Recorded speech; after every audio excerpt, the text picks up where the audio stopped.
கேளாய்.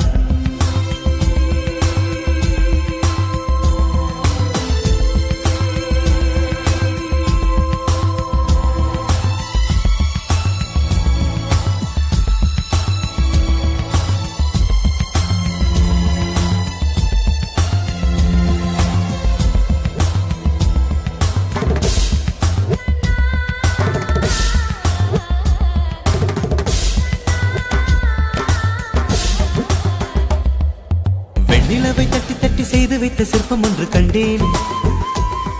அதன் விழிகளில் வழிவது அமுதல்ல விஷம் என்று கண்டேன்.